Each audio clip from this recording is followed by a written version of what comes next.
world. Tonight, we present a different frontier. Paul van der Molen was an adventurer and an engineer. Here, he is testing a device which enables someone with only one arm to paddle a canoe. For Paul had an unusual ambition, which was to share his adventures with those who are physically disabled. But sadly, it was not to be. At the age of 28, he died of leukemia. However, a year after his death, an expedition set out across a wild corner of Iceland. Of the 20 men and women in the team, 7 were physically handicapped. Inspired by Paul's example, his family and his friends had continued with his preparations. His dream became a reality.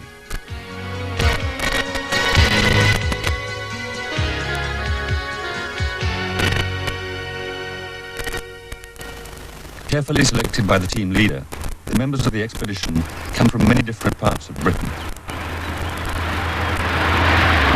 One of the volunteers is Victor Healy. He runs a sports club in North London, and a few days before the expedition is due to set off, he drives out to a small airfield in Northamptonshire so that he can be given his first flight in a microlight aircraft. The expedition plans to use these frail-looking machines during the journey, so where possible, the team members are taken on familiarization trips before the actual departure.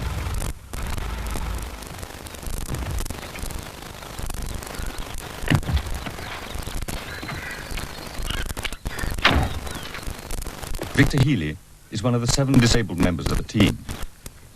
He suffers from cerebral palsy, a condition that renders difficult even simple everyday tasks. But flying in a microlight is not an everyday experience, and many people become distinctly nervous at the prospect. Victor, by contrast, is completely calm. Quite size.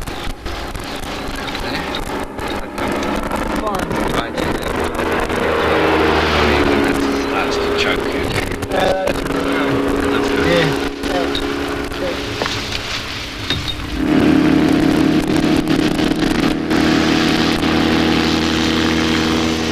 It is easy to forget, when meeting someone like Victor for the first time, that for him, great courage is required from the second he opens his eyes each morning.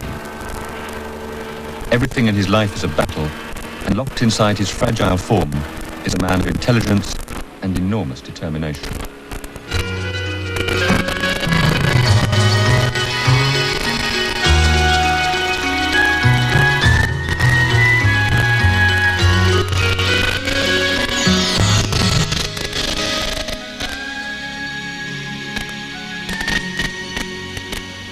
Iceland was the setting for Paul van der Molen's most spectacular adventure down the Jökulsá á Fjöllum river.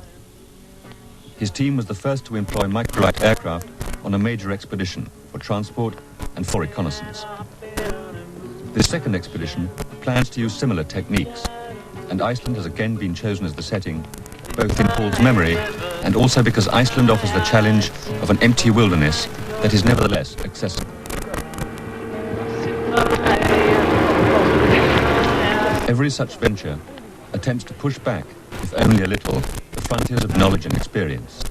But for the 7 disabled members of this team, there is a different frontier. They are here to prove that the physically handicapped need not be excluded by the rest of us. That they too can participate in difficult and hazardous undertakings from which they are usually barred.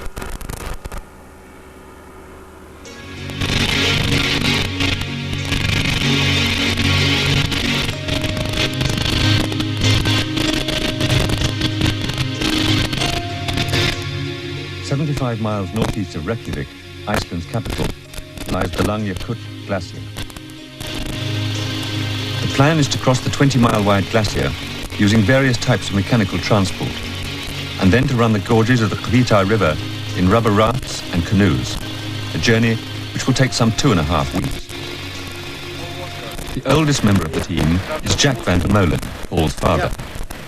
After Paul's death, Jack set up a charitable foundation which has, as one of its aims, the promotion and funding of expeditions for the physically disabled.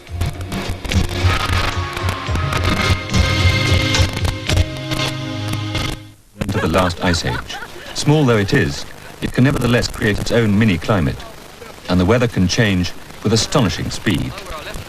To cope with the potentially extreme conditions, it is not enough to carry just a rucksack full of equipment, and a mass of heavy gear has to be taken, apart from essentials like beer and spirits.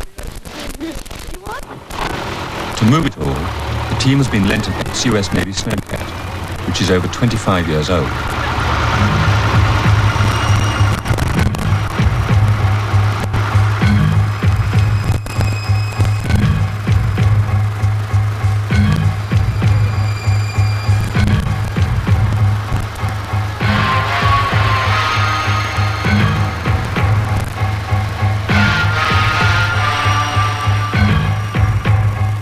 During high summer in Iceland, there is 24-hour daylight, and as the team sets off up the slopes of the ice cap, it is nearly midnight.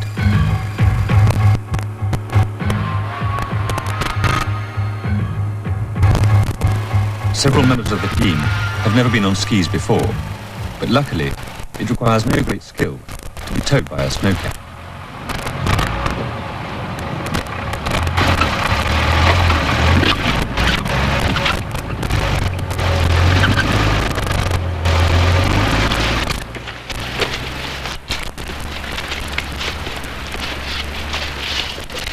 And as the main party trundles slowly uphill, the microlights fly on ahead.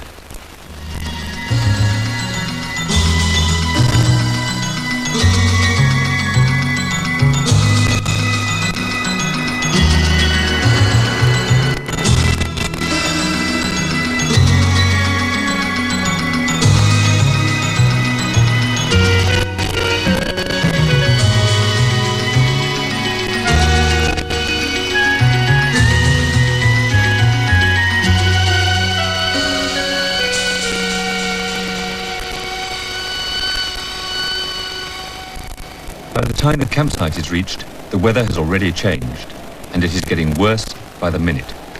There you go, boys. Oh, here we go. This is it. This is what dreams are made of. Temperatures here, even in midsummer, can drop rapidly to as low as minus 20 degrees centigrade with 70-mile-an-hour winds. It is therefore important that the campsite be properly constructed. You know what? We can also take the snow off of this side and throw it over. Let's just throw them up right here on the very end so we can get a couple more tents right in. I'll pull me. Right, and another shovelful. Get in there, boss. In sub-zero conditions and unable to participate in all the activity, Victor has problems of his own. Have we got another spade anywhere? Got to teach the natives how to dig these holes. That's it. Get the blocks, Adam. Get away, Adam. Get in the blocks. We don't want to break up them a little bit. Here's the better, Jimmy. That's it. We want the big blocks because they're useful.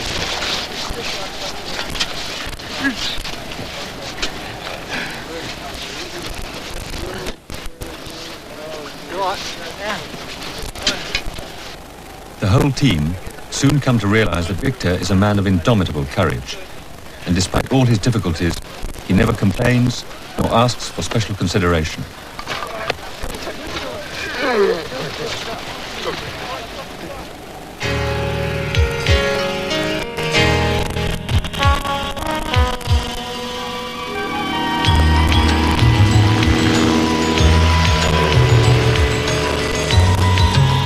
Later that night, the weather cleared as quickly as it had earlier deteriorated, and while most people are asleep, the pilots decide to fly.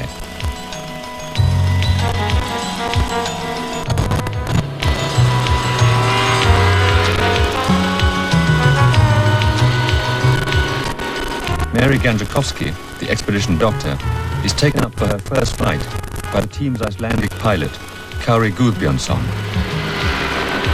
Both pilots have by now been awake for nearly 36 hours, and they are very tired. As a result, Kári makes a less than perfect landing.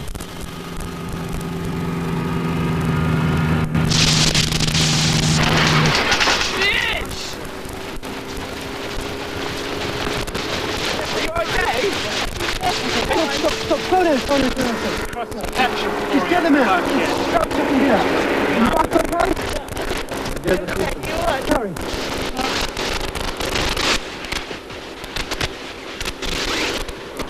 Hang on, my foot's caught.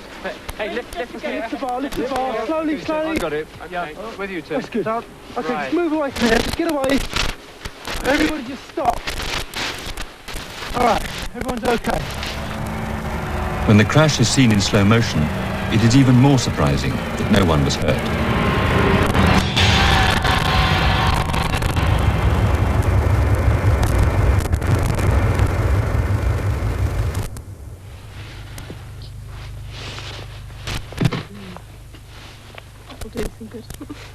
Hopeful. The first time you crashed. What? First time. Yeah, I haven't crashed before. I wonder how much it takes to get this thing going again. The answer to that is that the aircraft is a complete write-off. But Mick Coyne's immediate concern is for the expedition's morale. Luckily at the moment most people are asleep. There's no point in anyone knowing what's going on. It's only going to scare them.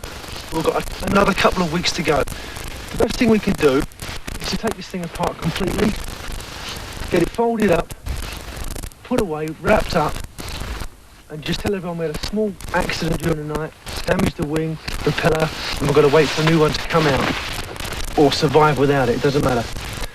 Let's pull it apart in the morning. Dead cool about it, alright?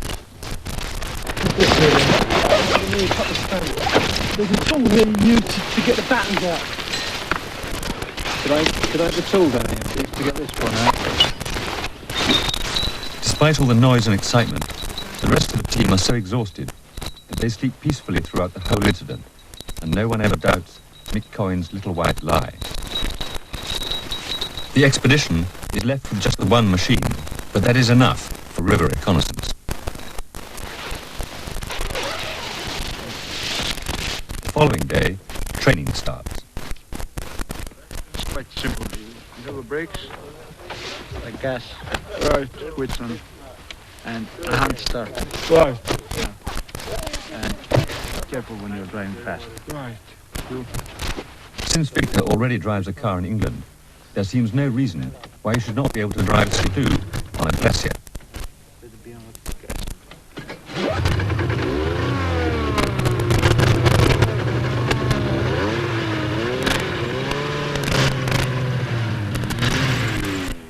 Within minutes of climbing on for the first time, and after a couple of spins around the camp, he is away.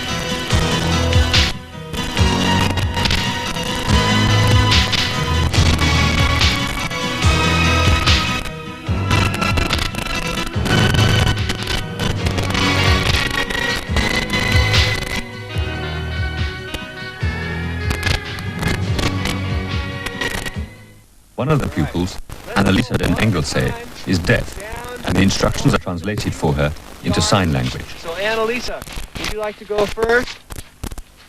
Go ahead. Her teacher is Barry Smith, an American who is a professional ski instructor. Okay. We've had equal weight on both feet so far, and our skis have run straight. Now what we're going to do is just slide the tails out, creating more friction and coming to a stop. What do you think, Jack? Tried and see. Okay, watch.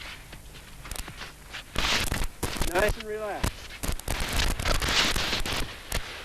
Nice, real nice.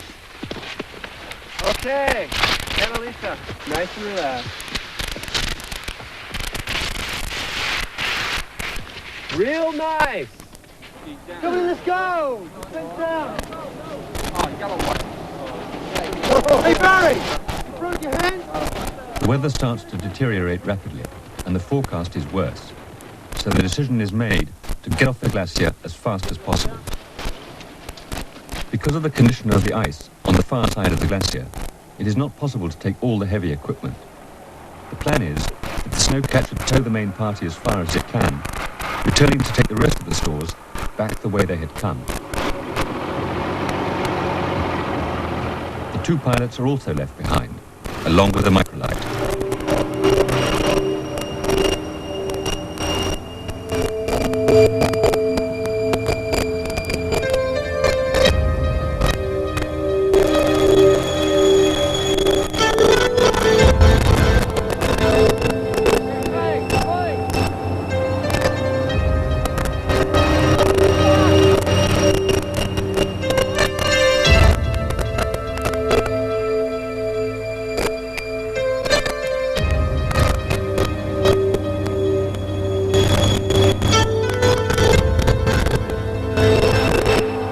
Because the side of the glacier is so full of crevasses, the snowcat is forced to a stop sooner than expected, leaving the expedition to ski and walk the last few miles.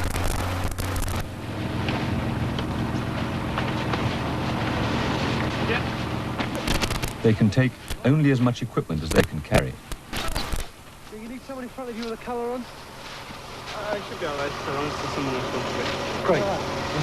Okay. Good man.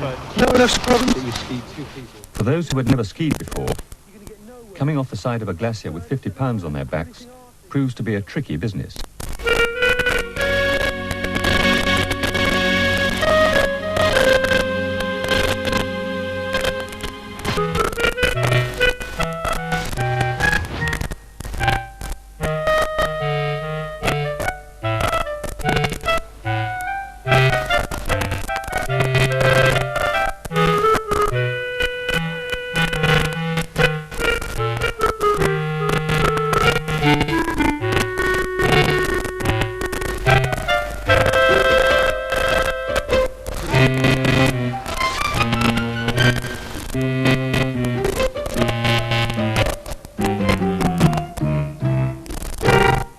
Every expedition depends on sponsorship, which usually takes the form of free or borrowed equipment. Here, there are not enough ski poles to go around, but apart from that, the team has been given free flights by Iceland's national airline, 2 microlights, huge amounts of food, and dozens of other items. By way of recompense to one company, they had agreed to shoot material for a TV commercial. The company, a local purveyor of milk, fruit juice and yogurt, had asked for samples of its product to be packed into rucksacks, to nods of satisfaction from the young explorers, who would then set off with grim determination into the white yonder, finally planting the Icelandic flag and a fruit juice carton at their destination. Sadly, no one had an Icelandic flag, but Mary Ganderkowski, the expedition doctor, suggested an acceptable alternative.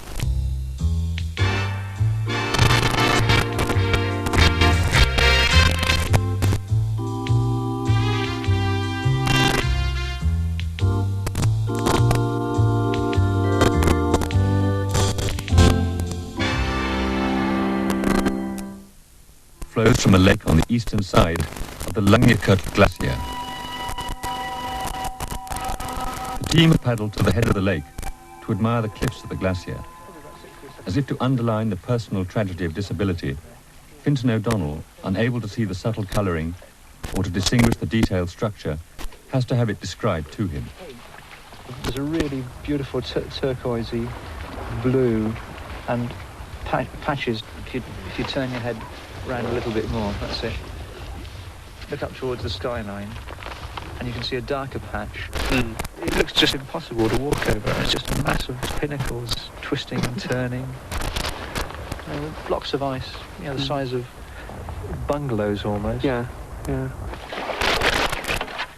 It is a sobering thought that although there are special sports clubs designed to cater for the disabled, so rigidly do we segregate them that very rarely do ordinary clubs encourage or even allow them to join. As this team is already demonstrating, it takes only a tiny effort to accommodate their difficulties and to welcome them into the company of more fortunate men and women. The Hvítá River is in places fast-flowing and very dangerous, and the upper stretch cannot be run by rafts, so the expedition moves on some miles beyond the end of the lake.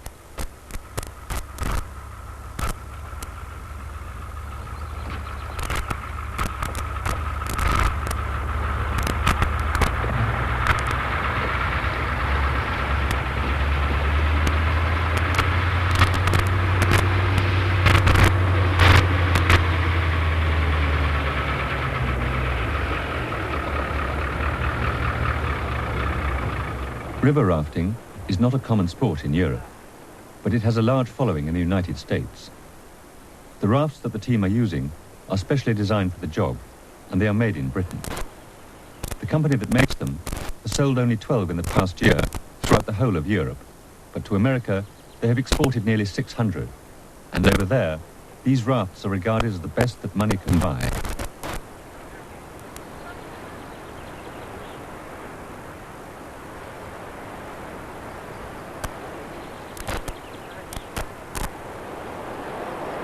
Hauling an unwieldy rubber boat 300 feet down the side of a gorge is not easy, particularly when two of the crew are partially sighted, one is deaf, and another is in his 60s.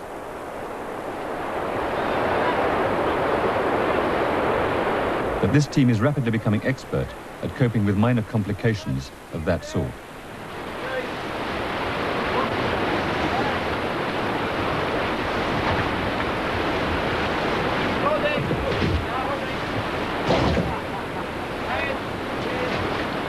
They have chosen an easy section of the river for the first day's run, because although rafting is not a difficult sport to learn, there are certain basic skills which have to be mastered.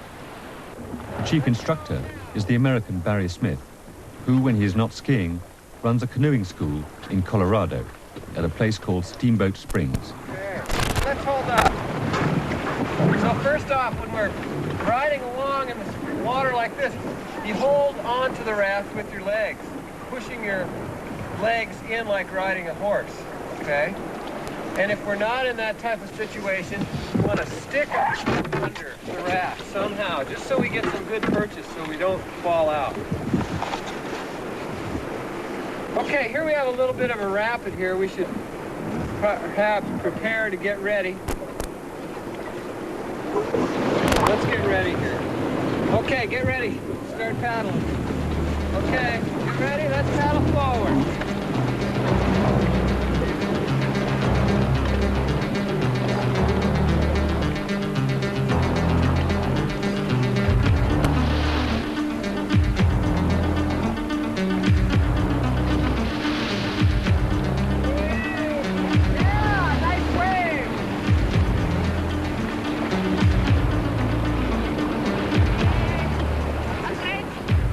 The other raft is steered by two Icelanders. In the crew are Victor and also the two partially sighted men, Fintan O'Donnell and Jim Denton. Despite being able to see very little, they were to find that they could distinguish the white tops of large waves ahead, and so could brace for the impact.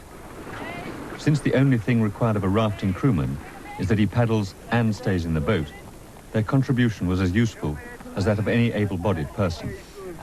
Okay. It's okay? Yeah. Well done. It's good. Great. After that first little rapid, the river was to become progressively more serious. We want to think about, as we climb up the big wave, the paddling into it. So we're pushing into the wave so we have some stability, so we won't fall backwards. You know what a hamster is? You don't want to be a dead hamster lying on the bottom of the raft like that. Okay, so we try to take nice long strokes. Okay? Let's try it out. You like that? Let's try it. Although the job of the crew is not difficult, the helmsman has to have experience. Big hole. Does everybody see that down below? That all the white water, we don't want to go in that. Oh, it looks big today. Paddle hard. We want to get over to the right. We really want to get around this one.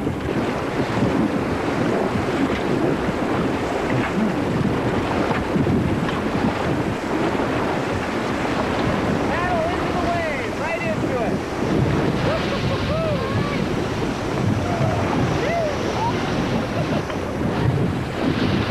Hard, hard. Good going. That was close. We actually missed it. That was good. Good move, everybody.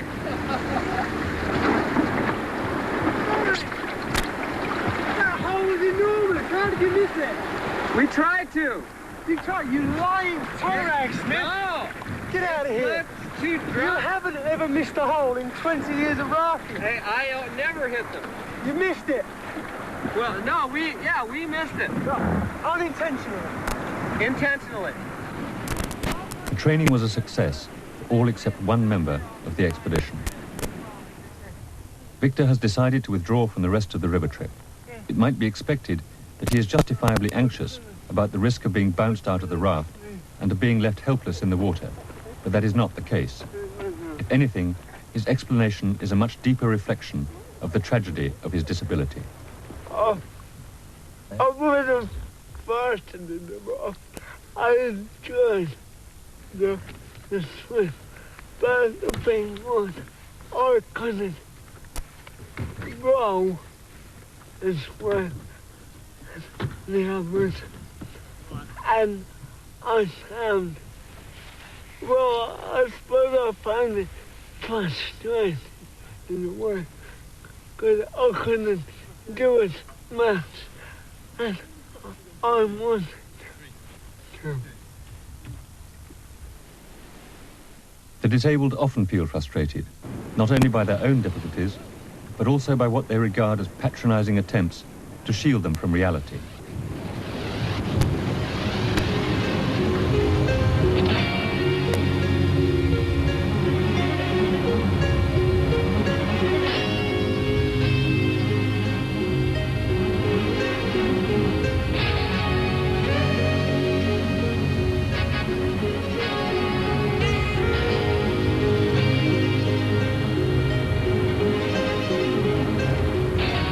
One of the few, but reiterated criticisms during the expedition is that the able-bodied members of the team take too many decisions without reference to the disabled, who sometimes feel that they are therefore being unnecessarily restricted. There is always a fine line between a sensible concern for safety and the freedom that allows people to test their personal limits. With the disabled, that line is more difficult to distinguish, and it is best defined when they are treated as equals. In their experience, that rarely happens. Here, it may not seem sensible to take a deaf person who cannot hear shouted warnings, or partially sighted people who cannot see the dangers, so near to the edge of a huge waterfall.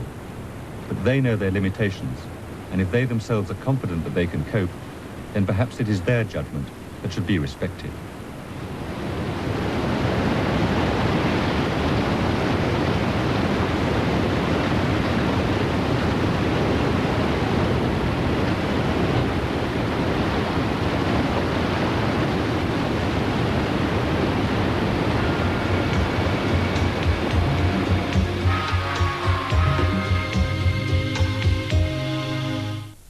Who represents Britain as a blind cross-country skier, explains that he, too, had to adapt to his new companions. To start with, I was a little bit worried about the way that we would all mix together, because it's a mixed disability group, deaf, physically handicapped, and blind, or partially sighted, plus 12, 13 other people who are so-called normal or able-bodied. I've had quite a big problem, especially with the deaf contingent, and put it that way. I've never been with deaf people before. It's totally new to me. I couldn't see the signs they're making, and I tend to mumble a little bit, but it's worked out quite well. Once you get used to, obviously I've got pretty good hearing and I can get used to the voices. As Annalisa makes clear, once everyone understands what is required, it is in fact very easy. Some people on the team, they never met that person before, and they learned how to speak clear to the weaker better. Once with 1 or 2 men, I had to tell them to swim there in the dash, so they actually breathe, so they were saying. Did you go behind the skidoo? So that was. Skidoo. Did you go behind the skidoo? No. No? Father come, save us. I Right. better blow the town. I couldn't go around the corner. Ah. I'm not very good at corners either. It's really funny to watch. Was it? Yeah. Did you really see it? funny. Did you see it all? I used to head over here, and then nothing, and then came out at the... Right, let's change up. The team still has to sing for its supper, and the business of making milk and fruit juice commercials continues in spare moments. Mick Coyne, the expedition leader, has appointed himself as the artistic director. No, don't relax, let's do 2 falls. This time we can go for drinking falls. Dead casual, nonchalant about everything. You know the microlights are there.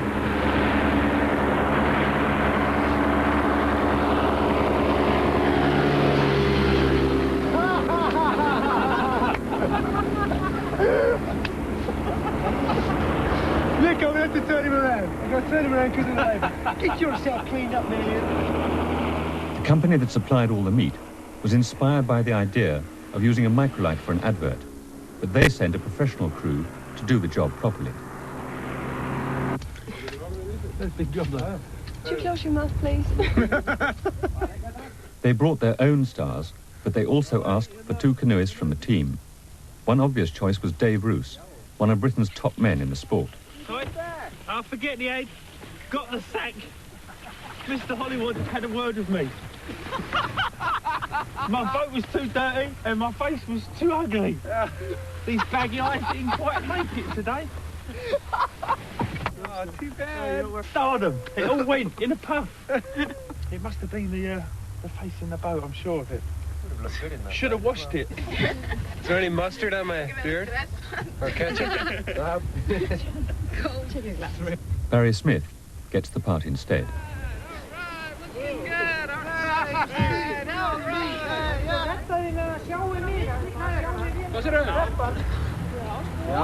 Where's your dog today? We're eating him. Okay, are you ready? Are you ready, all of you? Playing with the canoes proves perfectly harmless. But what happens to the microlight is a different matter. Nevertheless, the advert itself works very well.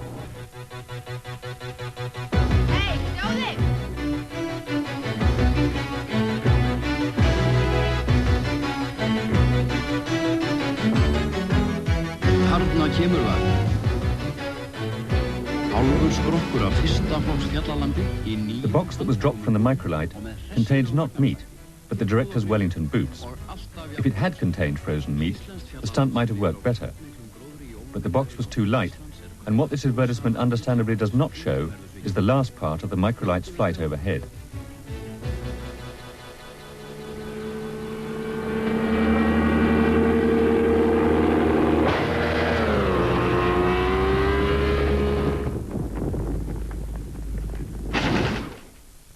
Deprived of its remaining microlight, the team cannot conduct an aerial reconnaissance of the last and most difficult section of the river. They intend to climb down into the narrow gorge below the falls, and, once on the river, their safety will depend entirely on the skill of the 2 helmsmen. Meanwhile, Simon Baker, the microlight pilot who survived unscathed, has nothing to occupy his time.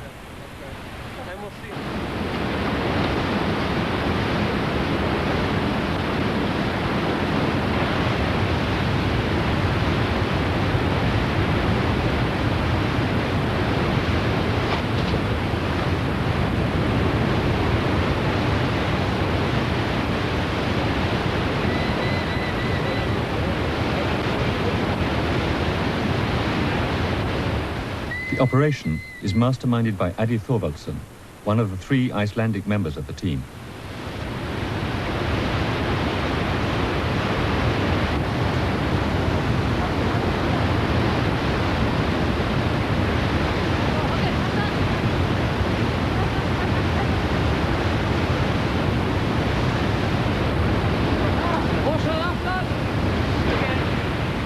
From the top of the cliff, it is a sheer drop of 140 feet down to the river.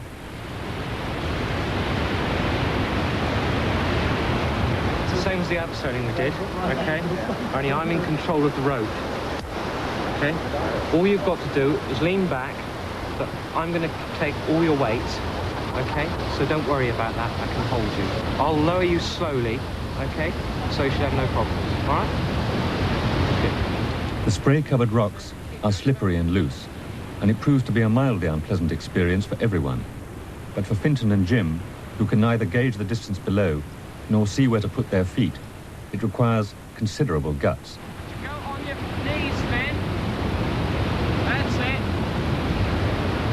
Get technique. Good.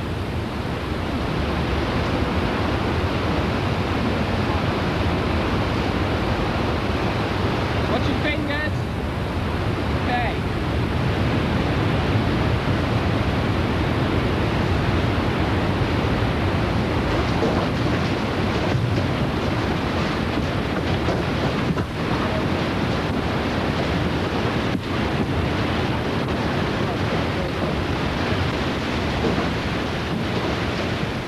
And for Jack, at the age of 62, it is no mean feat either.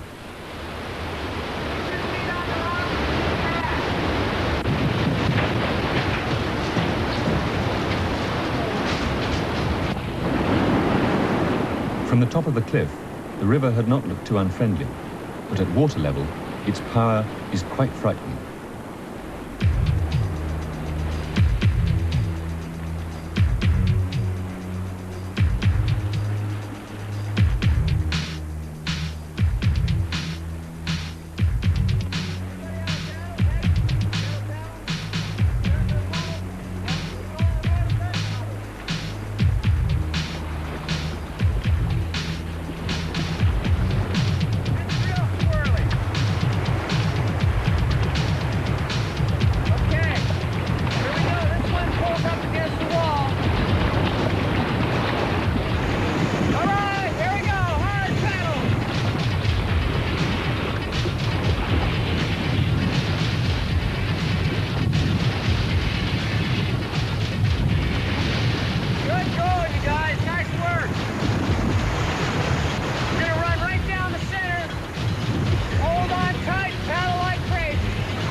Once in the gorge, there is no way out, except down the river. This one looks real bad. If you don't make it through the hole, it'll push you off to the side into those sharp black rocks. Boy, look at that one. That looks really mean. Yeah, we need speeder, What do you think, Nick? We can get through. As long as you stay right and get onto the cushion, and then just get swept down into the tongue and avoid the hole. Too much left, you get in those black rocks and it'll probably rip the boat to shreds. Barry, if I go first, we'll send Dave down straight after to get on the right. We can clean up if anybody comes out. Good idea. Let's go run it. No, let's go to the hot tub.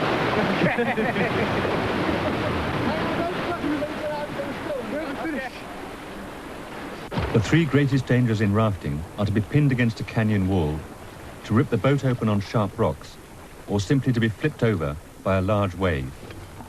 With an inexperienced helmsman, this can be a very risky sport. Quite interesting.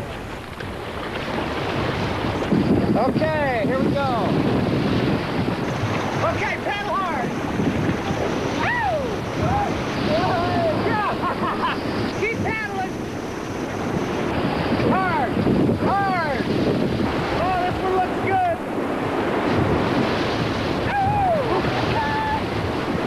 Yeah.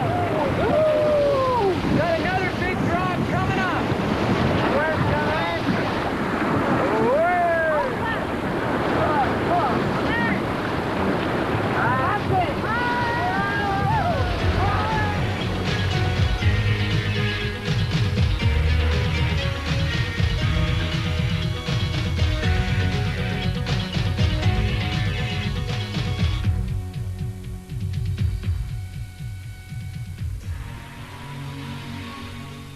For each member of the team, the journey has meant something different.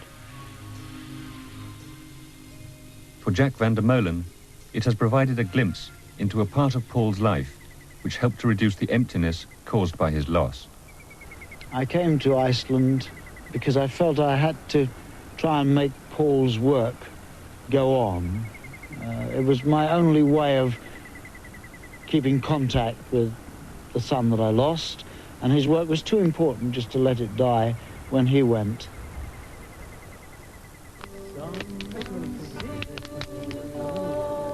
For Paul's friends, it has been a salute to his memory. They had all felt that his sudden death left far too much undone, and, as McCoyne put it, the expedition tied up a few of the loose ends.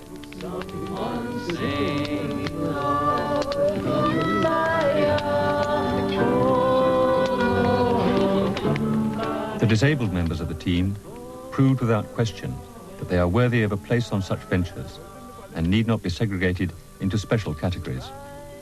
Because although sports and expeditions are organised for the handicapped, far too often they are excluded by the rest of us.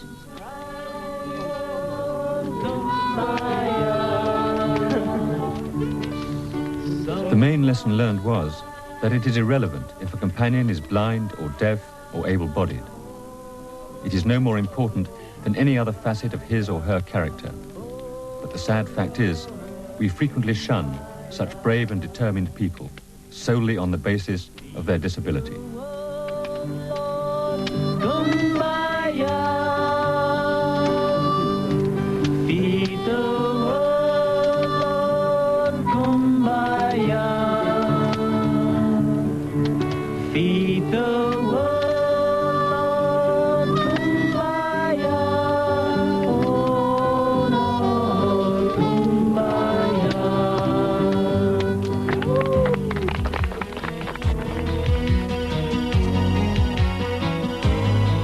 Next Sunday on 10, celebrate the spirit of Christmas with two very special events. At 6:30, share the delightful story of A Mouse, a Mystery and Me. And that's followed at 7 by Simon, Theodore and Alvin in the Christmas special, The Chipmunk Adventure. So make a date for non-stop holiday fun next Sunday from 6:30 here on 10. But stay with us right now for Medical Mayhem in Doogie Howser MD.